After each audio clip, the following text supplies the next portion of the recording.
Oh, but I cannot hear you. So never mind, I just give the instruction. Live ready. Oh, we are live already. Okay, so I'm gonna reshare the other pages. Hold on, yeah. So let me see now. The live in the RC coaching page, yeah. Testing. Let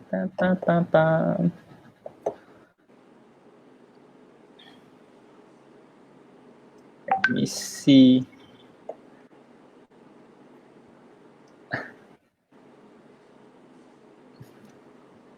Yes, we are live right now. Welcome, Coach Annie. Hi. Okay, so Coach Annie, I'm gonna reshare this first to the other pages, and then I will focus on you. You know, I'm not very good. I'm not very good with technology. I'm like a dinosaur. I'm older than you, so what does that mean? All right. I'm gonna post on my personal page as well. No. Let me see. Share.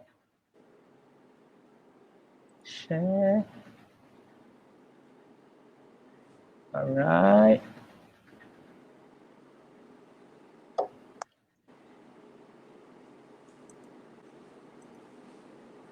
Oh, okay. Oh, doesn't seem like I can share on my personal page. Share your page. I'm sorry. I'm still trying to figure out this thing. Can bro, you just you have to go to your own Facebook page, then you go to RC Coaching there and you share it. I go to my page, not go to the RC Coaching page. Because you can't share your own thing if you're in that same page. I cannot share from what? Okay. Now I got it. Sorry, Coach Annie. No problem. All right, guys, stay tuned while Rupert is trying to figure out how to share this live video. Yeah. In the meantime, you can talk, Edwin. You can talk with Coach Annie first. Okay, I'll wait for you. Okay. Sorry, guys. The introduction. I'm a dinosaur, so no problem. Oh my God. So, Coach Annie, how is the situation in Philippines now? Are you still training we're in lockdown. Well, but we're super lucky where we live. We have a big it's like a gated community. I see. So I it's see. private and can actually run on the trail and bike on the trail. But apart from that, it's not really good to be seen on the main road. So we just do the bike trainer, but we can run on the trail. I see. So you bring your athletes over as well? No. We don't really have group sessions at the moment. Okay. More isolated training. They can't really travel. They can't travel to where we live also because their parents have to take them, and only one person is allowed. I see. In the car. I see. Yeah. Okay, you done already, Rupert? No, I didn't manage. I give up. So I'm talking to Coach Annie, you're gonna share it everywhere. I share already. You share your own page. You share in all the other pages. You guys just share. All right. So, let's start. Okay, so you disappear. All right. Thank you, Edwin. So Edwin is the moderator for today. And a big welcome to Coach Annie all the way from Philippines. Probably the most successful long-distance triathlete, female triathlete. And also coached to a very successful triathletes in Philippines as well. They won already a total of 8 medals, from your athletes. So thank you very much, Coach Annie. Thank you for having me. Okay, Coach Annie. So before we start, maybe we'll play to all the guests a short 5 minutes video about yourself. So you don't have to explain so much after this, and then we can talk about your journey. All right. So Edwin, you can play the video.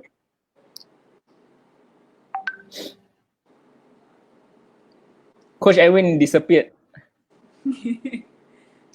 He's a moderator only because I don't know how to do anything. Just need to talk. Yeah. Edwin, please play the video.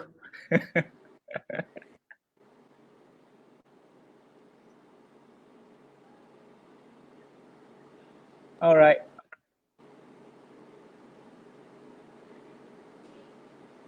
Hey, your video no sound, ah? Mak buhay. There's no sound.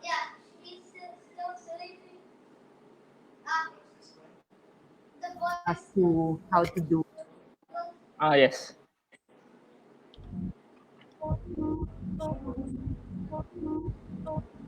When I was starting, there was nobody to look up to locally as a female triathlete.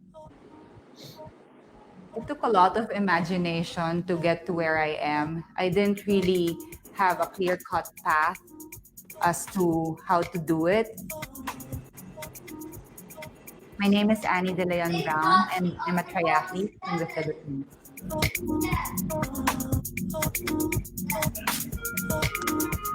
When I was growing up in school, girls weren't really encouraged to participate in sports that much.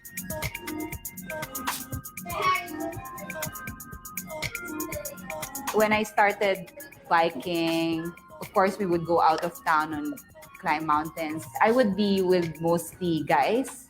And when the people on the street would see me, they would always say, girl, your legs are gonna grow bigger. Your thigh muscles are gonna get bigger. You shouldn't do that. You're gonna get darker.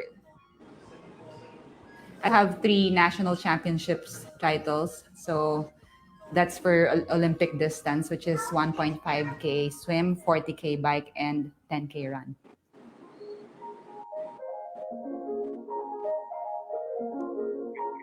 I'm now the national coach of the Philippine triathlon team. My main job in the national team is for the high performance squad, but I also coach some of our juniors. You see a bunch of names coming up consistently in the top 5, but obviously talent alone is not enough. Obviously, if they get good results, there's some talent there. But I also want to see some commitment. They really have to want it on their own. It's a very tough sport to do if somebody else is just forcing you to do it. It's hard swimming, hard biking, hard running. You have to do 3 sports well. So number 1 is you really have to want it for yourself.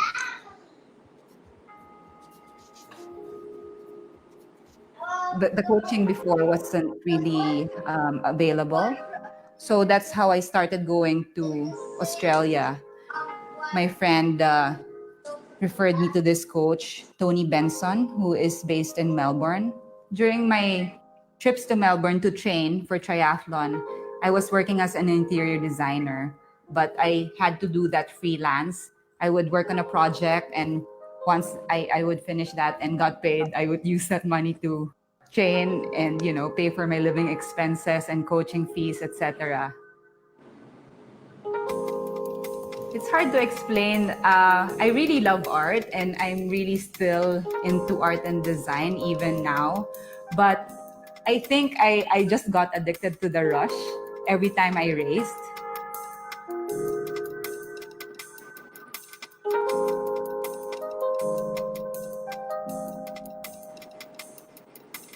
So my husband, Dan, is Australian, and I met him during a race here. So when I first had my baby boy, I was so intent on getting back into shape right away that when I was still pregnant, I signed up for Ironman Australia. So 15 minutes before the gun start, I was, already wearing the wetsuit, but it was half down. I was like, okay, hurriedly feeding him, and then gave him away to my parents-in-law. I just really wanted to go through the race just to say that, hey, I was able to do a full Ironman with a newborn. I make it a point to do some clinics for girls, for running, for triathlon, for swimming, whatever I can, to just encourage and go around doing simple talks.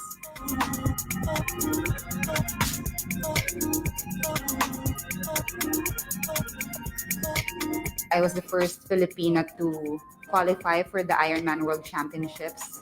Before that, nobody had done it. But I'm happy to say that after I qualified, I guess everyone else started thinking, oh, maybe I can do that as well. It's just raw power and raw energy that you feel when you're racing. It feels so real to me.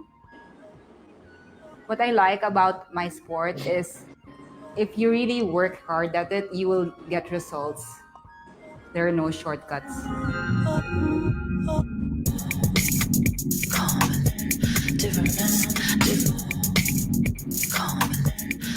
Thank you, Edwin. Thank you, Edwin. Wow, amazing, Coach Annie. How long have you been in the sport? All right. My first triathlon was in 1994.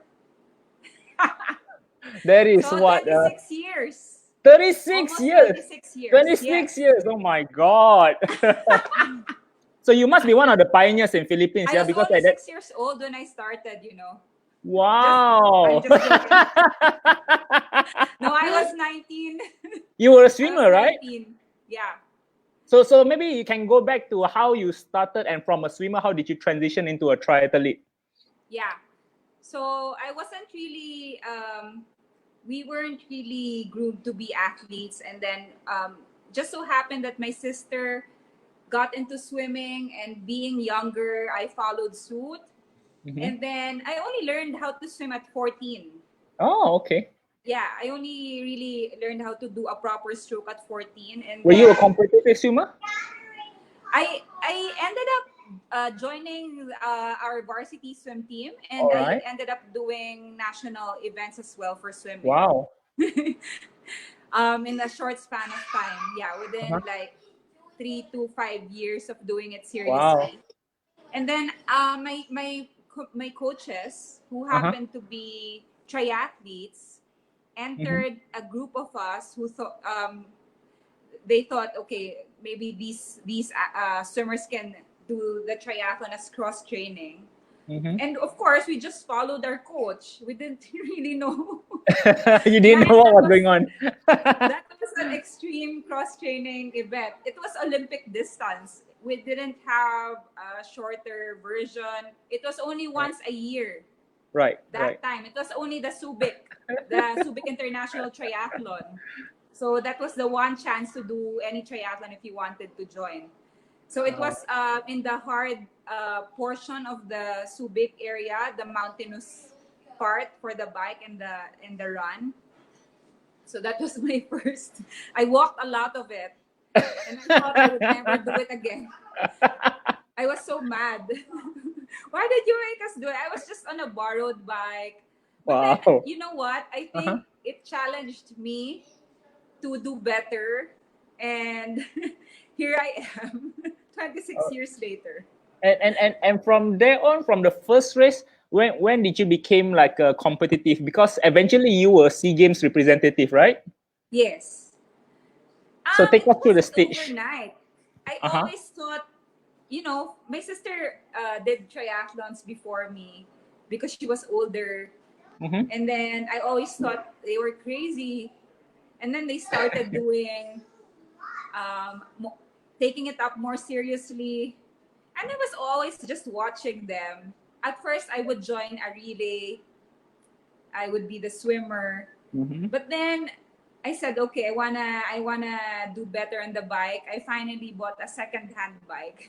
Right. So I committed by purchasing my own bike, and then I did a bike leg, and then eventually I did a run leg. So I wanted to do it properly, and I thought during that time, a lot of coaches thought, and triathletes, if you want to be good in triathlon, you have to hire a swimming coach, a biking coach, and a running coach, right? We didn't really have a triathlon coach only coach. Right. But eventually, I sought the help of Tony Benson first, who is based in Australia. And then that's the first time I had a scientific, comprehensive triathlon program. And then I became successful because of that. And then that's how I started winning my national championships I initially. see. I And then see. they said, okay, they're gonna include triathlon in the SeaGames. Right, And then right, we had two slots only. There was only Olympic distance, right. right? So 2 slots for the female, 2 slots for the male. And I wanted to take it up more seriously. I was Uh-huh. still working as because I had graduated already by this time, and I was Okay. practicing interior design. So All I was right. paying for the triathlon with my interior design earnings. And then Mm. eventually it took up more time. And then I said, okay, maybe since I'm helping a lot, at that point I was also helping a lot of my friends. They were copying what I was doing. I was Right. kind of coaching already. So I said, okay, maybe let's take this more seriously, take this a notch higher. And then the Triathlon Association helped me. They Mm-hmm. also said, okay, why don't you get certified? And that really helped me a lot. And Wow. from there, of course, more experience, more and more seminars and courses. Mm-hmm. Mm-hmm. And here I am. Wow, Yeah. fantastic. So you qualified for the 2 SeaGames, and after that, you went to longer distance, right? Yes. And how did you transition then from a short distance to a long course? To be honest, you have to understand that this was all 2005 and earlier, right? Mm-hmm. So at that time, triathlon was still very obscure. It wasn't Mm-hmm. really money making. I mean, even now it's really still a challenge, but at least now there are sponsors, companies come in to ask you to be an endorser, for example. And there are teams now who give you support. You have to understand that all we're talking about this time was there was none of that. None of that existed.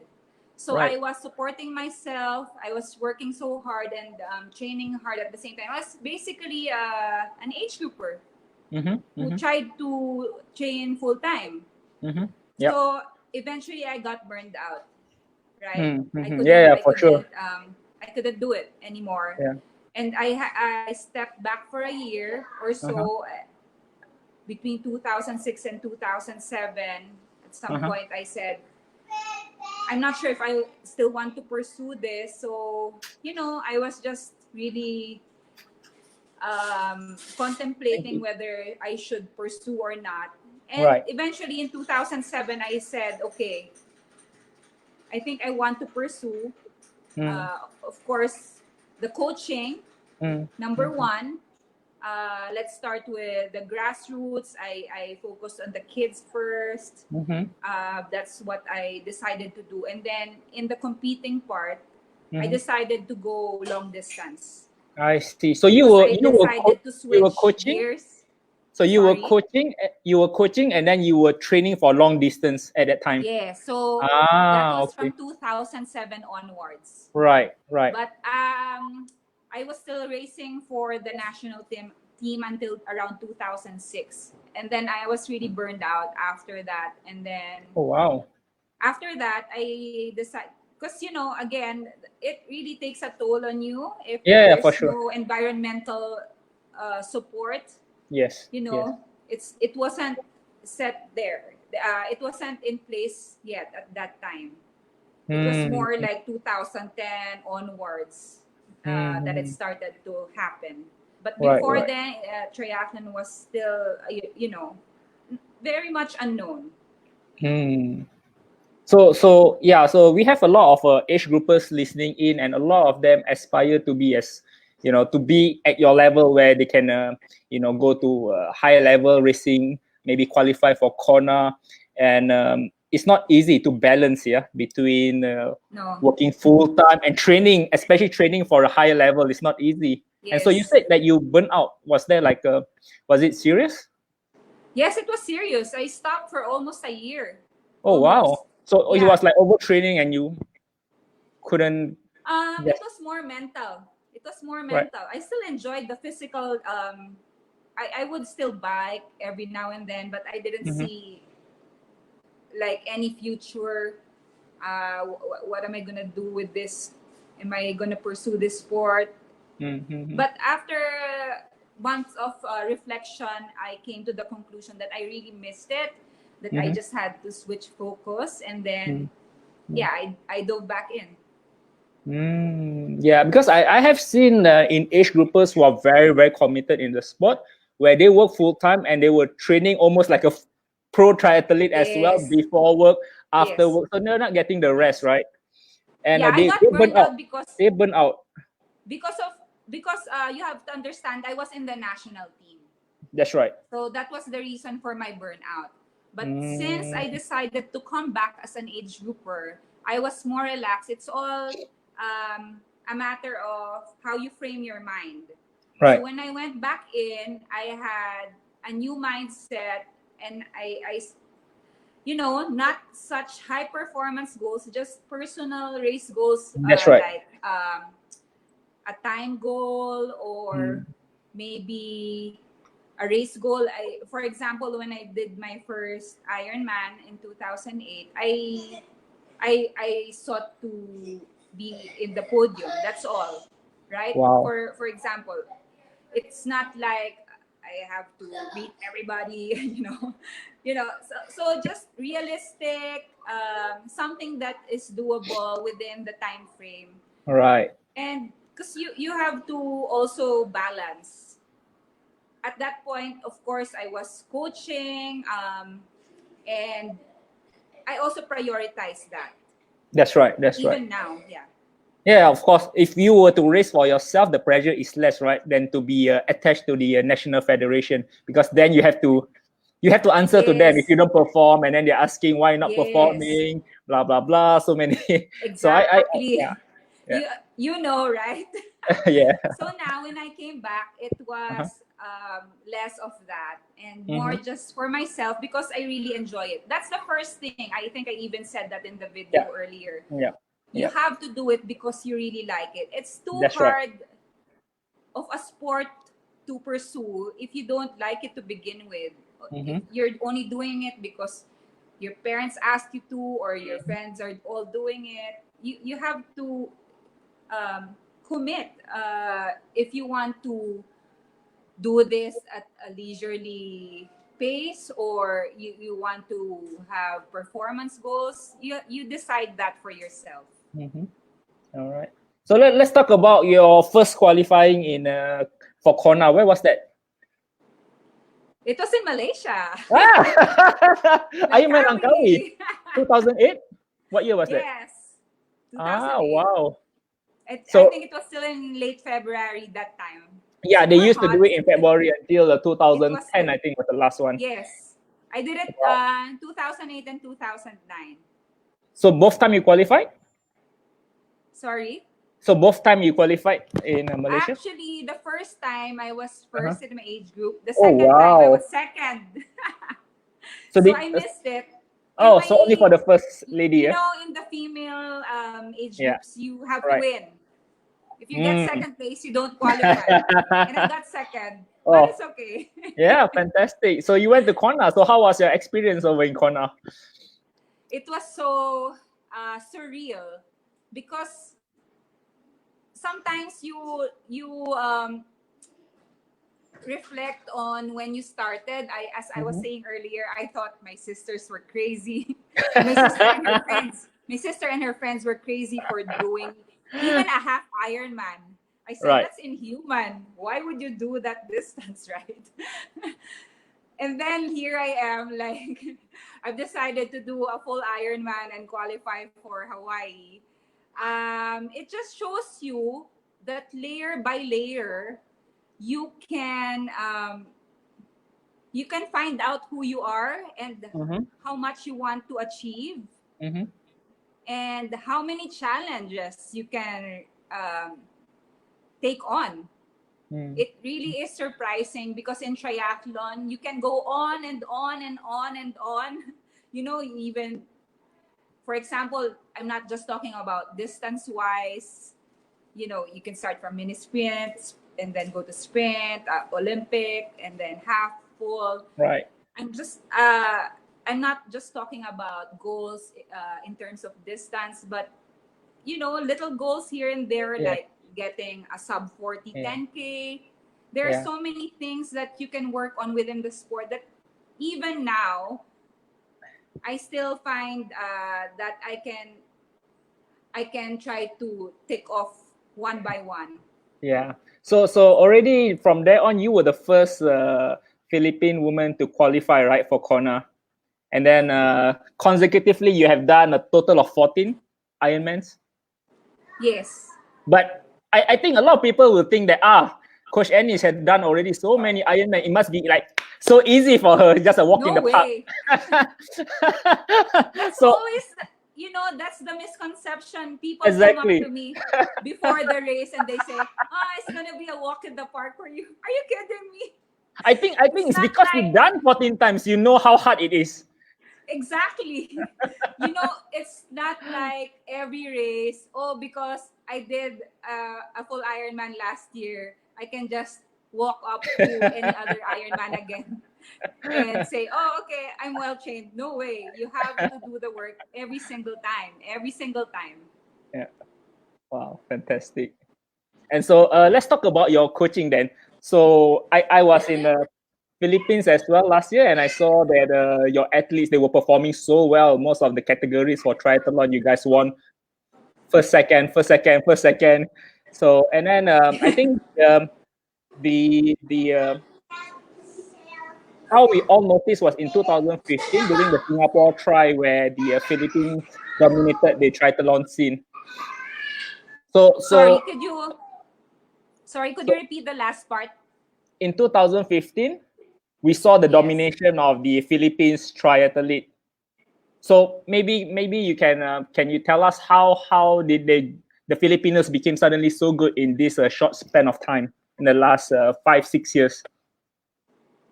It was not actually just in the last 6 years.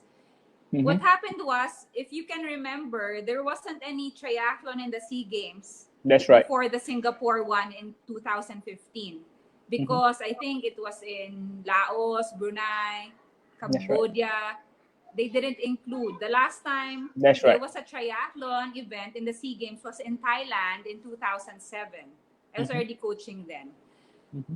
And we did quite well in that event as well. And it just so happened there was like a long gap and you didn't see us. But you guys were building. You guys were building. Years. Yes, we never stopped. Oh so no! All of a sudden, boom, 2015. You think it happened overnight? No way. And the Malaysian athletes are, we take it easy. There's no SeaGames. So it was a combination of a lot of good things. First, I think the organizers we have are excellent. So it has to be the community, right? The triathlon community working hard. So we have the organizers who stage world-class events. And of course, if you have world-class events, the athletes would like to step up as well, right? And then we have a good federation. The federation supports as well. It's very important, the federation. Yes, so number 1, organizers. Number 2, the federation. Number 3 is our, finally, I think from 2010 onwards, private companies started taking interest in our sport. And it was a real breakthrough for me and my squad when in 2012, a major sponsor came in. Because you need money, right? Yes. To train, to race overseas. From 2012 onwards, because of the major sponsors coming in, we were finally able to focus on training. We did some training camps here and there, not just in the Philippines. We were able to go to Australia, to Europe, and we were only able to afford that because of the private sponsorship. So those were the things that happened that made us successful. And then all of a sudden, you think... Because there wasn't any SeaGames for some time. It was all... it was developed over combination. that few years that nobody saw the Philippines team. You guys were secretly behind the door grinding every day. Yes. All right. And I understand that you spot a lot of talent as well, and you develop them from the beginning. Yeah, like Claire, you spotted her as a swimmer, and then you developed her, and in a very short time, she was so successful. Well, she was in. It just so happened that we come from the same swim team. We came from the same university. Right. But most of the time, the talents are spotted in the Iron Kids races. I see. So that's why the local races are important. Yeah. So now we have a big pool because of the Iron Kids. We didn't used to have that. We had Super Tri Kids, and then we had this. I forgot the other one that was before the Super Tri Kids. So eventually, those little grassroots events became bigger. So when the Ironman brand came in the country, they brought with them Iron Kids. And I just so happened to be the race director of Iron Kids. Oh, so wow. Everybody. Yes. So you were the race director as well. So from 2009 onwards, Iron Kids was here, and that's basically the bulk of where the pool comes from for the national team. Right. We spot them from there. Those who podium consistently in the very last age groups, because it's 6 to 14 years old, right? Right. So we can't really spot them, even if their first place. There's somebody.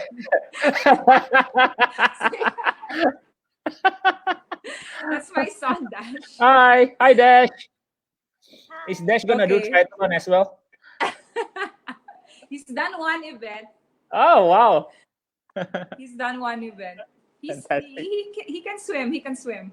Ah, fantastic. He's only 8. So we can't really tell at 8 years old if they're going to be pro athletes, right? Future Olympian. But we start by letting them join and making it fun for them. I think that's the key. They have to enjoy it, right? And enjoyable, right? That's it. And then I think from 12, 13, 14 onwards, you can kind of tell if they still really like it on their own now. Because before that, it's mostly the parents, right? Let's admit it. Right. It's mostly the parents' idea. And but, from 12 onwards, if they're still doing it and you can see that there's passion in their eyes when they do it, then that's when I start picking out the people who might be good for the talent pool. What kind of characters or individual personalities that you look for when you look for athletes to go under your sport? I look for somebody, not necessarily, talent is something, right? But I look for somebody who can commit to the training. Okay. Because triathlon is a blue-collar sport. Right. Right? It's day in and day out. You have to punch in. So it's not something that is just about glamour or image or anything like that. So I look for somebody who can be a hard worker. But number one is they have to really like what they're doing. All right. Because if they don't, then it's going to be an uphill battle. So they have to love the sport and they have to be committed. Yes. Does the athletes train with you every time, or you have other coaches as well doing the training? We have a pool of coaches in our national team. I see. Sometimes we do group sessions together, but it's a default option because when you live in a certain area, for example, in the north, in Subic, Coach Melvin is there. So Subic and Clark is his area. And here at the south of Manila, if you are based in this area, then you're most likely coached by myself. And then we have other coaches like Coach Andoy, who is based in Cebu. That's not in Luzon, so that's in the Visayas area. And then we have some other coaches in Mindanao. So depending on where you are based, we have some regional coaches as well. But when we have some major events, we try to do a training camp all together about 2 weeks beforehand. Okay. Like for SeaGames, yeah. So everybody gathered 2 weeks Exactly. before and just train Yes. together. Yes. Fantastic. All right. And I understand that you also took the course from Brett Sutton's Tri-Suto certification. Yes. Yeah. So Yes. Tri-Suto or Brett Sutton is one of the a bit controversial, his technique of coaching, but he's developed like a Olympic and Kona champion. So for sure it works. So maybe you can a bit explain a little bit about Brett Sutton's coaching as compared to the other kinds of a normal coaching. What are the differences? Honestly, people think that Coach Brett might be unscientific, but I beg to disagree. Mm-hmm. So he just makes it really simple, right? He makes it less complicated to understand for coaches, for athletes. So he makes it in a language that when you say something, you can really understand it, even in terms of explaining swim technique. He just says, place, press, push. Makes your swimming go whoosh. But there is a lot of study behind those words, right? It's simple, right? Yes. And for example, for the bike, even if you don't have a power meter, he has a way of zoning in the optimal power output, let's say giving you a certain cadence range. So it may sound to the other coaches who do not understand his methods like simplistic, but it's not. It's really based on science, believe it or not. Yes. Yeah, that's why it works. Yeah. So yeah, the other thing is he doesn't believe too much on using too much of a gadget because the athletes are consistently looking at the watch, right? The priority is what you feel, right? Because that can be influenced by so many factors. So by feel is king. Yeah. Because we don't mind. Honestly, we don't mind because it's a great tool to monitor. That's why it's called a heart rate monitor. It's not called a heart rate dictator, right? That's true. So you should only use it as a tool to help you get feedback, right? But what you feel should be prioritized over any gadget like that. That's right. And I agree with that. Yeah. So some of our athletes, when they are in the swimming pool, okay, let's go, ready, go. Wait, coach. I know, right? And we're like, hey, I already blow the whistle. Like Wait, coach, wait.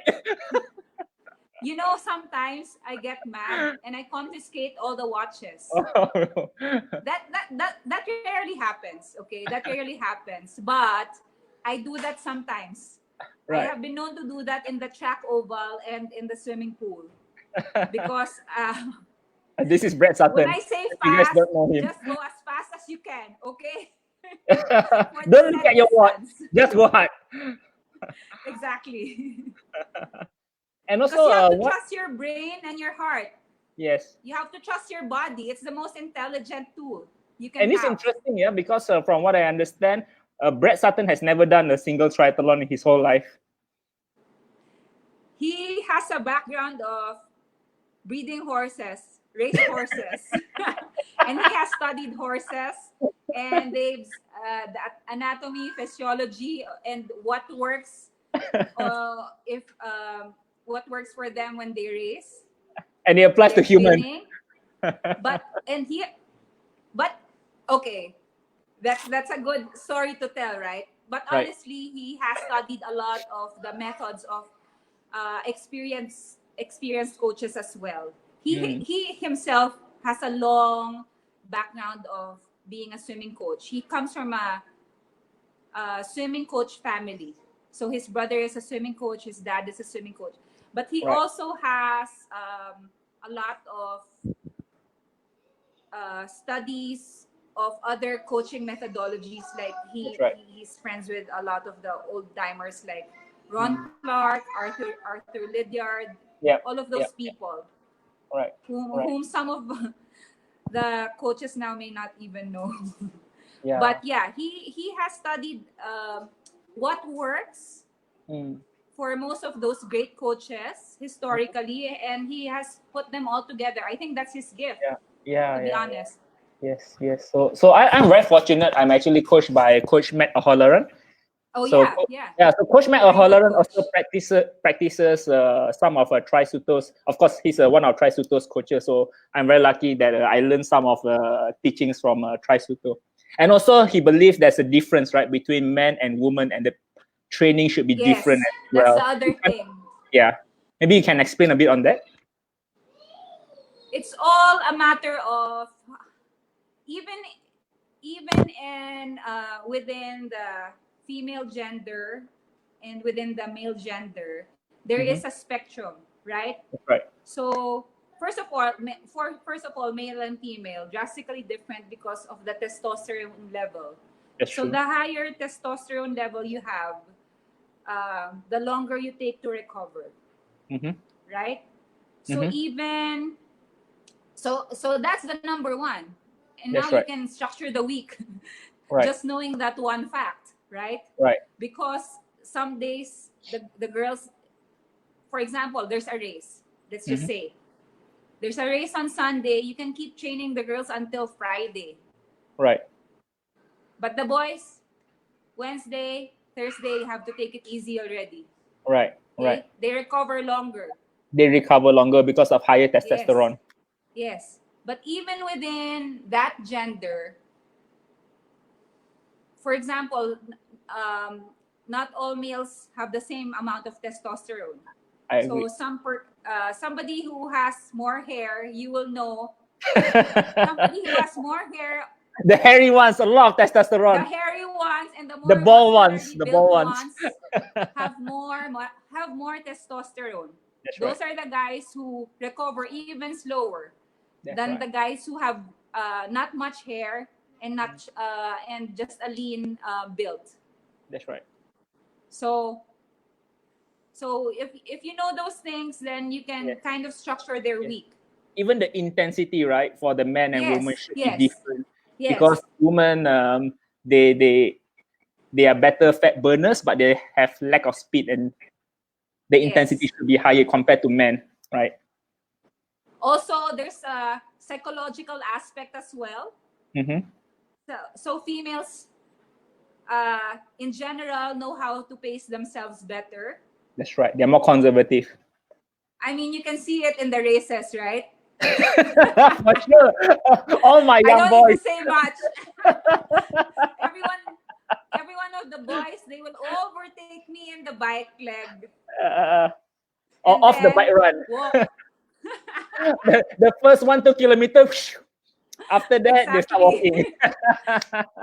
So physiological and psychological aspects. Too much ego. And also, emotionally between male and female athletes, there's also some difference, right?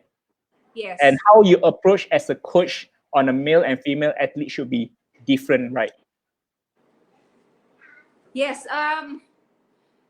First of all, again, within the female gender and the male gender, every person is different, right? That's right. So, but in general, males talk less. They don't really express as much if they need to say anything. So you have to be very observant in terms of coaching them, because they're not prone to saying, "Coach, something hurts," or maybe they're feeling an emotional problem, but you don't know. They're not gonna say it, right? But you kind of notice the performance is off. Right. The heart is not there when they're training, so you have to observe. But with the females, they kind of are able to express themselves in general. In general, again, not all, but yeah, I'm able to talk to them more at length. So that helps also because we have better feedback. Right. And also building a rapport, right, with your students. Yes. Or they know you better, they are more likely to open up as well on how they feel or what they think. And that takes Agree. months, if not Agree. years, to build up the relationship between you and your athletes. Oh, coaching is all about relationships. Mm-hmm. I think coaching is all about psychology and relationships combined. It's not just the training. Mm-hmm. All right. So thank you very much, Coach Annie, for your explanation on the coaching side. Also sharing your, your experience with the athletes. And maybe now we can take in some questions. If any of the viewers, you have any questions for Coach Annie, she's a world-class coach and a world-class athlete. So if you have any questions, you can ask her, and then we can highlight it, and she can answer it for you. All right. So we're taking in questions right now. All right.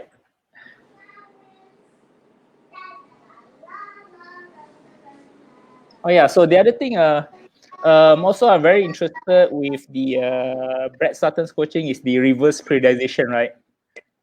It's a bit different from the normal periodization. Yes. Yes, the reverse periodization. Basically, it says. The idea is that because with the normal periodization, there's a lot of easy volume at the start, and then you kind of build up on the intensity, right? Right. With Coach Brett, you develop everything. Mm-hmm. So what you develop is also the intensity, but shorter. From the start, you already the volume. start. Yeah, right. The distance also increases. Mm-hmm. It's not big volume right away. So there's already intensity at the start. Yeah. The explanation is that when you go hard later on, you don't get injured, right? You're already used to the intensity. Exactly. Yeah. All right. Okay, so we have a question from Andrew. How is Coach Annie training during these challenging times? So I set up a good system right now for me and my squad, for myself and my squad. So we normally have these squad training sessions which we do face to face, but now we can't do that. We set up a Zoom session almost daily. Wow. So we have it 6 days a week. Wow. So we have 4 times a week of bike rides together, average 90 minutes to 2.5 hours per session. So I'm kind of like still coaching them, and I'm biking. Yes. Biking is like we're doing a group ride, but we're just staring at each other, and some are on Zwift. So you give the program. Yes, a lot of us are just on Zoom, but some of us are also on Zwift.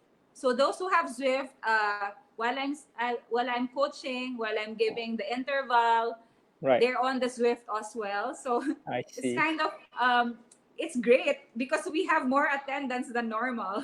Oh, really? Of course, physically it's hard to travel here.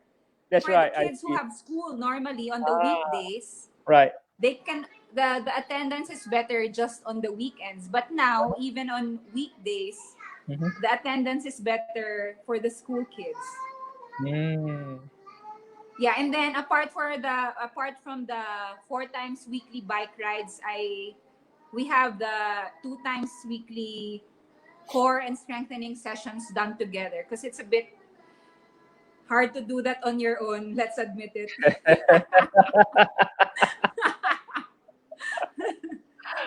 All right. So second question is from Rakibul.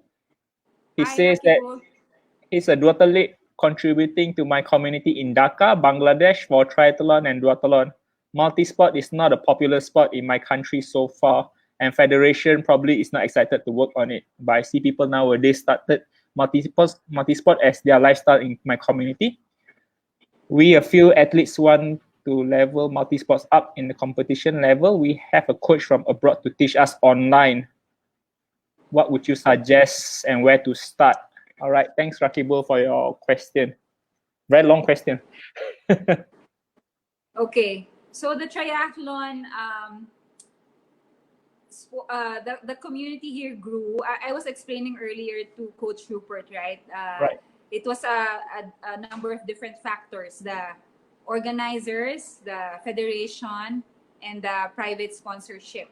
So if your federation is not supportive, I suggest you make a good presentation to a private sponsor and maybe look for somebody who is very skilled in organizing, maybe small events here and there. Even, I'm not sure if you're talking about developing races or developing a program. It could be both. So if you cannot depend on the federation, don't worry. All right? You can organize it by yourself. You just need the support of somebody who believes in your idea. So if you can make a good presentation to that person, or it could be a number of people working together. It doesn't have to come from one source, right? Right. That way you help each other. And it's not a big load on one company, for example, to carry all the financial support. Yeah. So yeah, I think the racing side, you can be categorized into two categories, where you have the races where you race for corporations like Ironman or Powerman, and that if you can get private sponsors, that would be very helpful. But of course, you have the races where you have to like represent the country, like Asian Games or SeaGames, and that you need to go through the national federation for the all the paperwork. So that if might your be national federation I suggest, if your national federation is giving you a hard time and you want to represent as a national athlete, I suggest writing to the ITU, right? Directly, because can they do some that? athletes have actually done that. I see some athletes on the ITU circuit representing ITU, not their country. I mean, that's the worst case scenario. At first, I mean, I think it's a good idea either way, because then the ITU will write to your federation saying you better shape up or you better support this person, right? And then if they still don't do that, then you can probably just go directly to ITU. Yeah, ITU is pretty responsive. Yeah, like when I write to them pretty fast, they will write back, and they're very responsive, and they always, keep us up to date. Even like in COVID-19 times, they send me emails telling us how to take care of our athletes. What is the priority at the moment? It should be about health, not about sports performance. So that was really, really good. Yes, they have been very supportive. Yes. So I think that is a very brilliant idea from Coach Annie.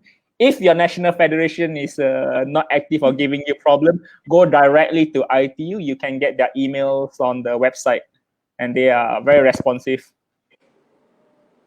All right. So that was what happened in Malaysia as well in the past few years, where our national federation were not very active and had the priority of athletes in mind. And so we were not developing at all in the past few years. So that's why in the last few SeaGames, we were struggling, because there was no development from the past, that 2 years. Yeah, it takes time. You need the time of an investment. It does take time. Yeah, it's an investment. It's an investment. Yeah, it takes time, and it takes the initiative of a lot of individuals. So within the organizations, there have to be people with the energy and the passion to do the work, because it's not easy. It's just like being an athlete, right? You have to commit as a coach or as somebody who wants the sport to develop in your country. You have to be persistent, resilient, and creative. You have to find ways around it. All right, guys. Any more questions from you guys? You guys should take this opportunity to ask Coach any questions you have about training, about racing in Kona, racing for Ironman, nutrition. Yeah. Keep the questions coming. Oh yeah. So later today, you're gonna have a session again with your athletes. I already had a training session this morning. Okay. We did a bike ride, 1 hour and 45 minutes.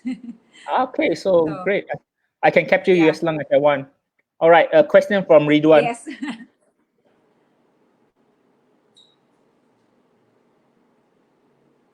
Yeah, this picture. Hi, you're the one.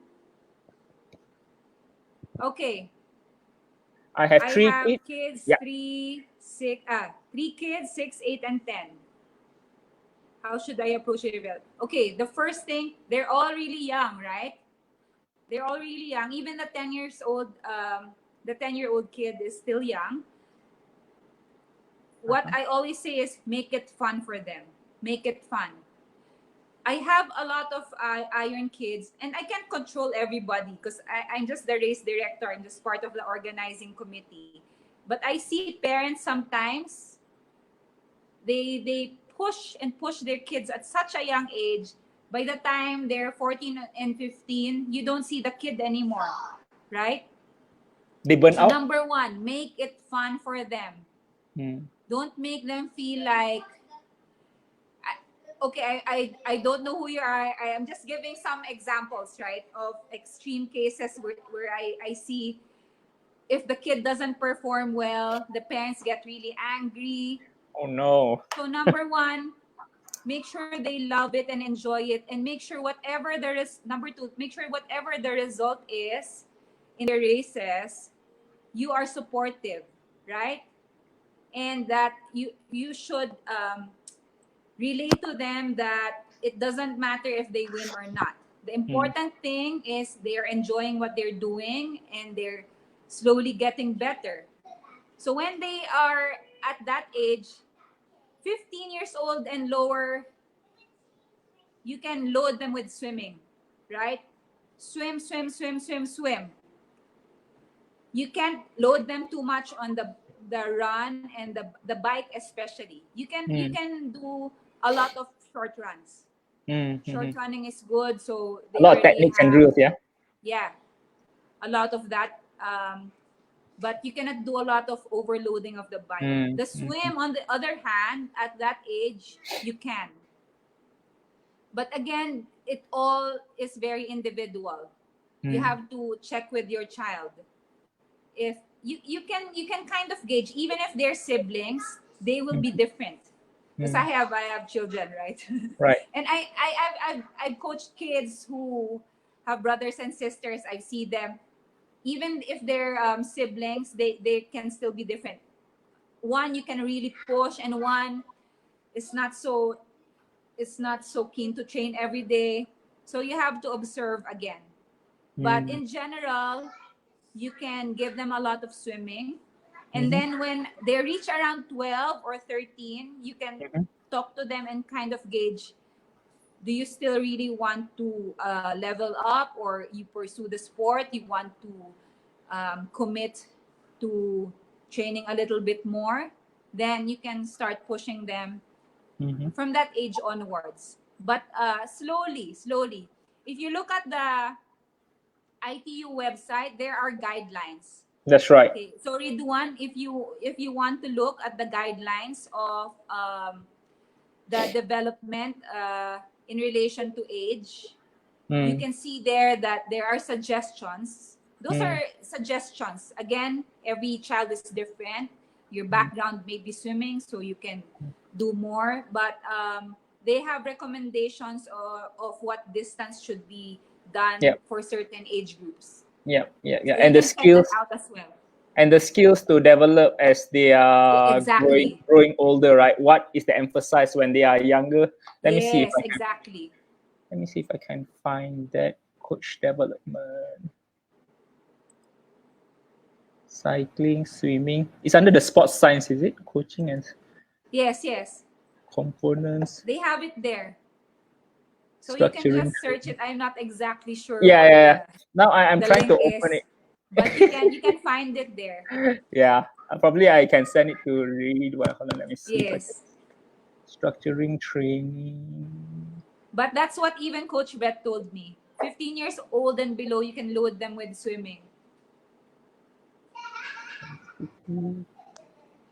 Because it becomes a little bit harder to teach at a later age.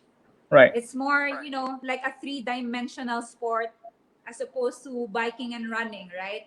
Mm-hmm. So it's better if they do more of that at a younger age. This is the Iron Kids in Shangri-La, Mactan in Cebu. That picture. Oh, nice. That's our best venue. I really love that place. This is in Mactan. Yes, in Mactan in Cebu. Yes. I've been there.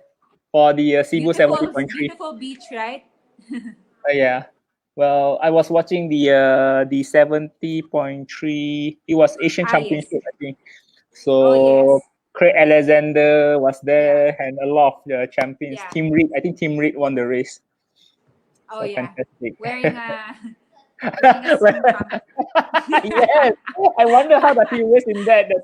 There's totally all his drinks and bananas are in there.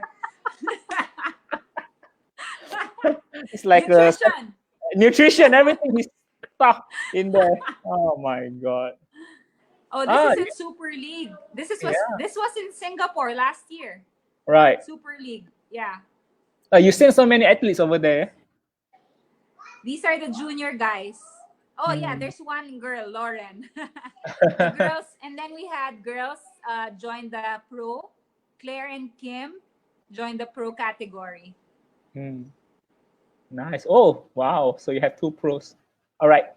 Next question from Andrew. I'm always amazed at female triathletes, especially if they have kids. How do you manage your time with your training, coaching, and family?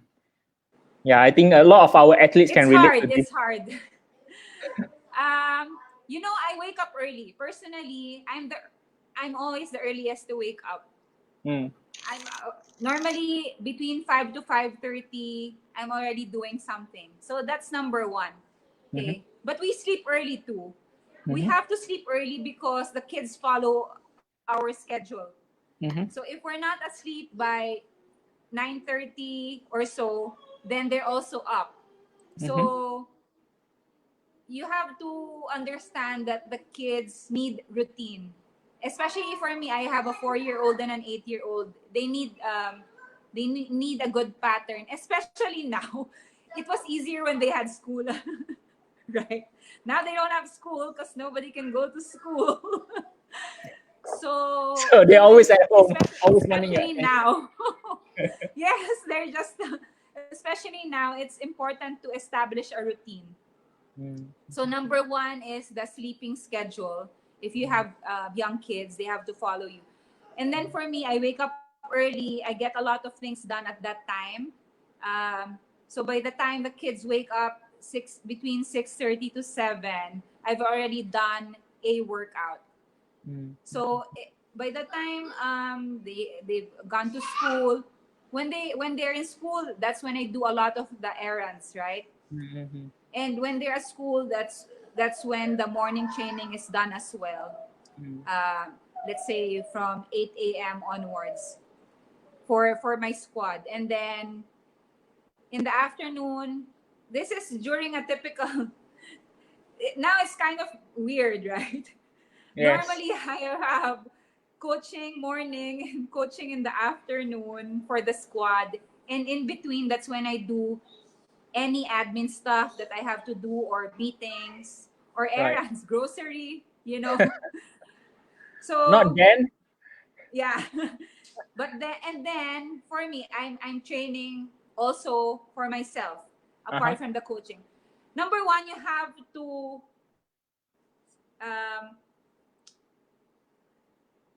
to set for yourself that the coaching is the priority, because for me, that's my living, that's my source of income, and that's also my calling, right? That's right. That's I think one of my purposes in life, I feel anyway. So I always prioritize that. And at this point, my own training is secondary. That's right. So because I feel like I've done a lot already in that aspect. Right. Although I still do have personal goals. Uh-huh.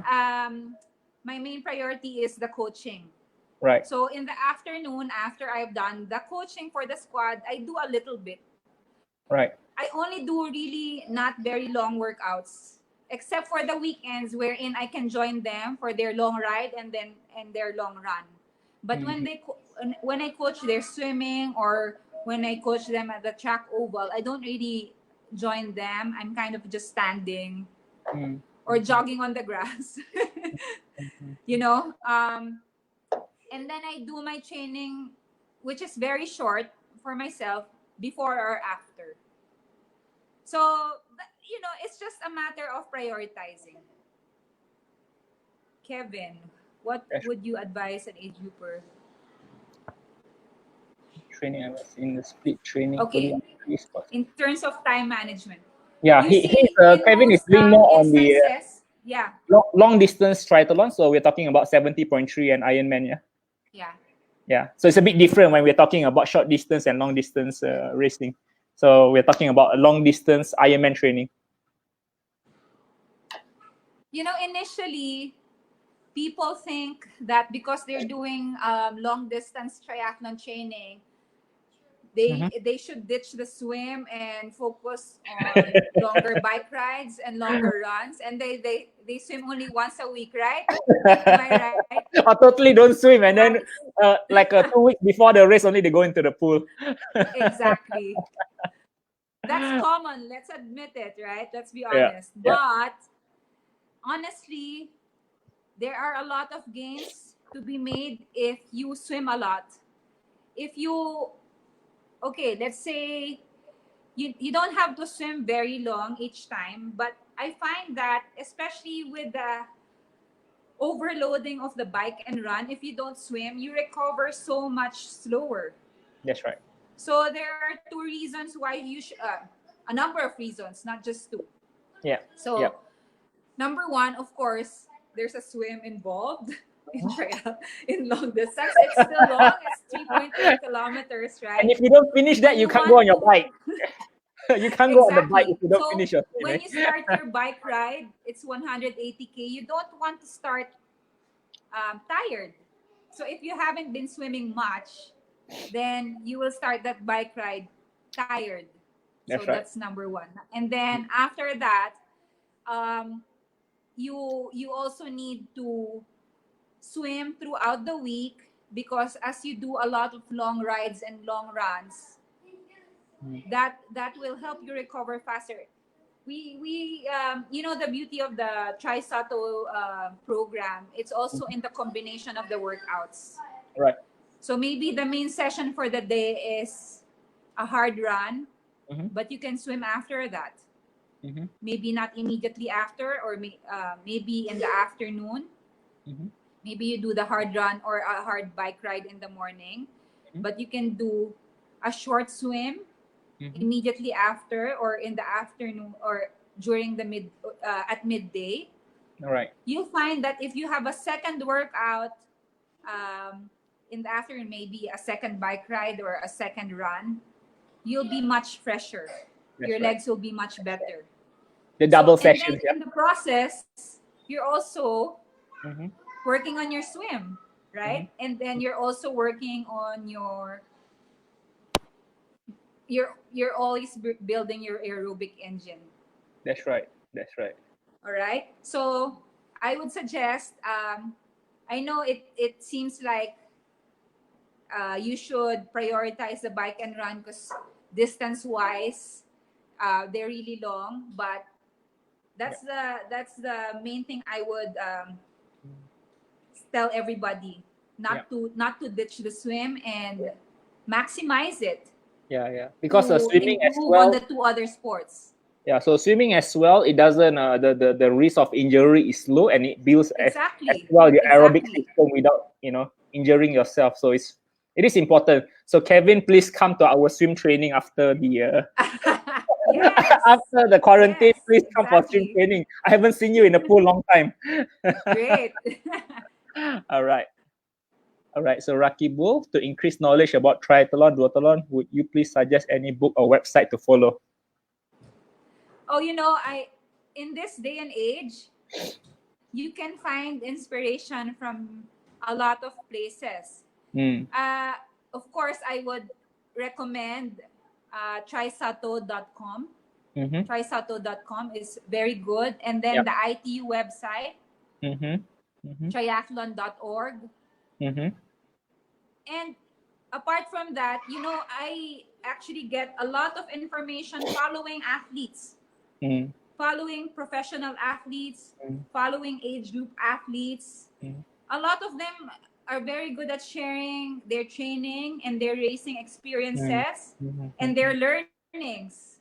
So some of their experiences may have been good, some of them may have been bad, but they share what works and why they failed, and you learn a lot from reading those stuff. I find that very, very interesting. The experience of an athlete, and you learn from that, right? So I think one of the issues that's real world. One of the issues with athletes now is that they had problems that is very different from when we started. When we started, there was limited information, but now there's too much information, and they don't know where to follow. Oh, this coach is saying this athlete is saying this website is saying this, so they're very confused. They try to do everything, so they're very confused. They're everywhere. So I would suggest, if you have a coach, just follow your coach. If you're confused, then you might be following too much literature that is contradictory, right? Yeah, very contradictory among coaches just as well. Follow your coach and trust your coach. Yeah, Rakibul. So yeah, if you're interested to take up online coaching, you can always contact Coach Annie or contact me after this. All right. Next question is from Shukri. What's the ideal weight to perform well in a tri event in terms of BMI, normal, lighter, or over? This will depend on the. My website's not updated. Yeah, Edwin, please don't show the website. It's not updated. Anyway, I haven't been there since I don't know when. But yeah, so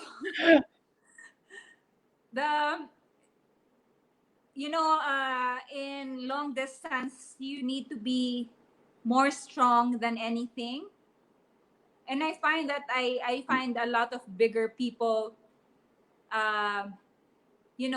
more muscularly built in the long distance events. But you have to find what's ideal for you, right? Because for my body weight and my height, if I go to that doctor and I look at the chart, I'm not in the right range. I'm not in the right range. So I can't really give you a number. You have to discover that for yourself. That's There's right. an optimal weight for each individual. For everyone. Yes. I find that if I go below 116 pounds for my height, which is only 5'1", I underperform, I lose power. Right? But that's really strange. I'm short and 116 is kind of like on the higher, but it's because of the way I'm built, right?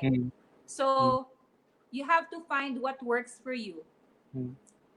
And you can feel it over time. You can it depends also on how long you've been doing the sport. If you do short distance or long distance, you have to also change.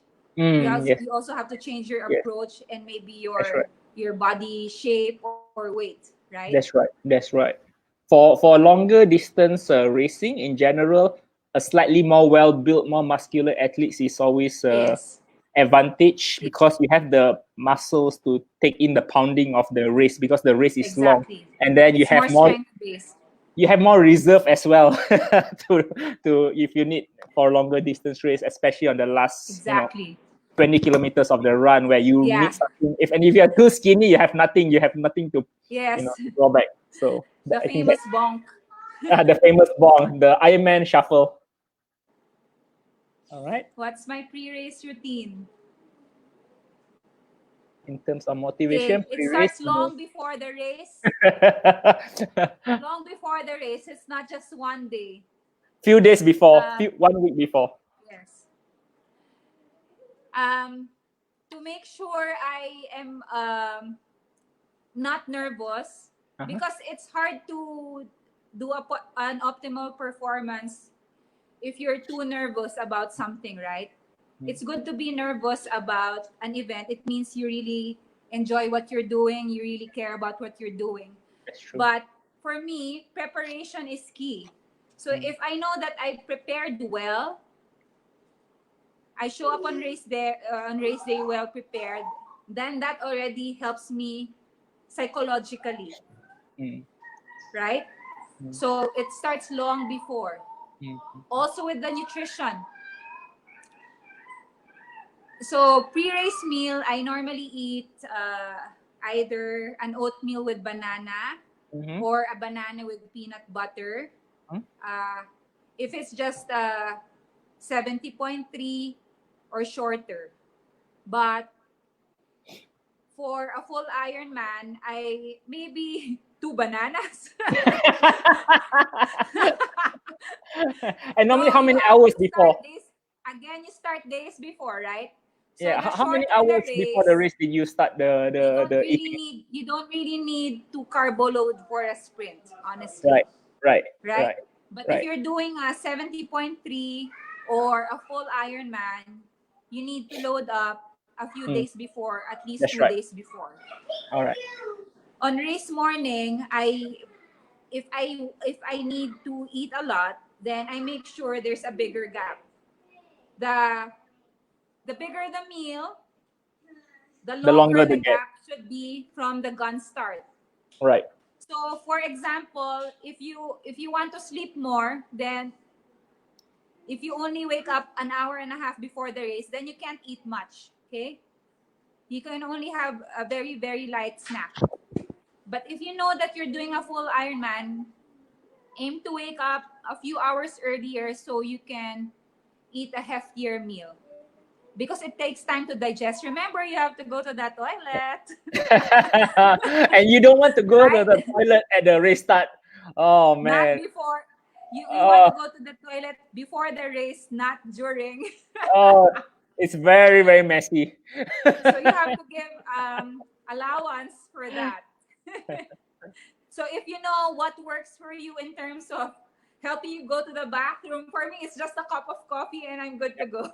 All right. So if you know that works for you, then do that. So I do that. I have my snack or my meal, and then I have a cup of coffee as well before I head out of the hotel room. All right. And Coach Annie, do you believe in carbo loading? Because some people, they don't believe in carbo loading. They say, it's not true. You can't add in like extra glycogen in your muscles. Well, I mean, there's a lot of scientific research backing that up. So I believe in carbo loading. Again, you don't need to overeat. There's a misconception, really. Because some people think it's a license to go to the pasta buffet. And drinking beer. No, that's not what carbo loading means. It just means you eat the normal amount of food, but instead of, let's say, 50% carbohydrates, and then you have 30% protein, and the rest is fat and fiber. Now you eat 70% carbohydrates on your plate. That's right. You just change the ratio. It Right. doesn't mean that you eat all the pasta you can see. That's true. That's the understanding that I have. That's the trick behind it. Yeah. So you still eat the same amount of calorie, but instead of so much protein or fat, you replace majority of the calories from carbohydrates. Exactly. All right. This is the last questions, from Ian. So, is gym session very important to us while we are doing our daily training, daily tri exercise? how many gym sessions do you do per week? Okay, for me, if you already have a hard time fulfilling your swim, bike, and run sessions, and especially if the race is already near, I say you prioritize the swim, bike, and run sessions. But if you can afford a little bit, or you don't need to go to an actual gym to do a strengthening session, right? You can just do it from your own home. And honestly, right now, that's what everyone has been doing. Right. So if during normal times, you have a full-time job, or you go to school, let's say you're barely able to meet the training schedule, swim, bike, run, then just do that. But if you can get a chance, maybe on an easier day, just do 20 to 30 minutes of something in your house, like body weight exercises. That will really help. And if you can do 20-minute sessions, maybe Monday and Friday are your easy days, for example, then just do that at home. You don't necessarily have to go to the gym. You can do it in your own house. Right. So priority should always be swim, bike, and run. And if you can fit in some strengthening, of course, it's always very good. Yeah, and it's not necessary to go to a gym. You can just do it at home, right? Yes. Fantastic. So thank you very much, Coach Annie. So I think that's it for today. So thank you so much for your time. Hold on. So we have a gift for you, Coach Annie. Maybe Edwin, you can show the picture. Yeah. So, because of the quarantine, so we have two designs of shirt. One is called the Rain or Shine, and it's a picture of during the rain and during the sun, we still train for triathlon. And another one is during the quarantine, we still do some training. So you like the sun. So I'm gonna get you the sun, and I'll get one for Dan as well. Which one should I get for Dan? Okay, he can get the quarantine one. He can get the quarantine one. Okay. And what is your size? I'm sure 2XS. Very small, yeah? Small for me and large for Dan. All right, fantastic. So Thank you so much. Yeah. So nice. Later, just send me your address and I'll courier it to you. Great. Thank you so much, Coach Annie, for your time. We truly appreciate it, and also for sharing your experience and your knowledge about triathlon with us. It's been a pleasure. Thank you so much. Thank you, Coach Annie. So see you soon. See you. Bye. Bye.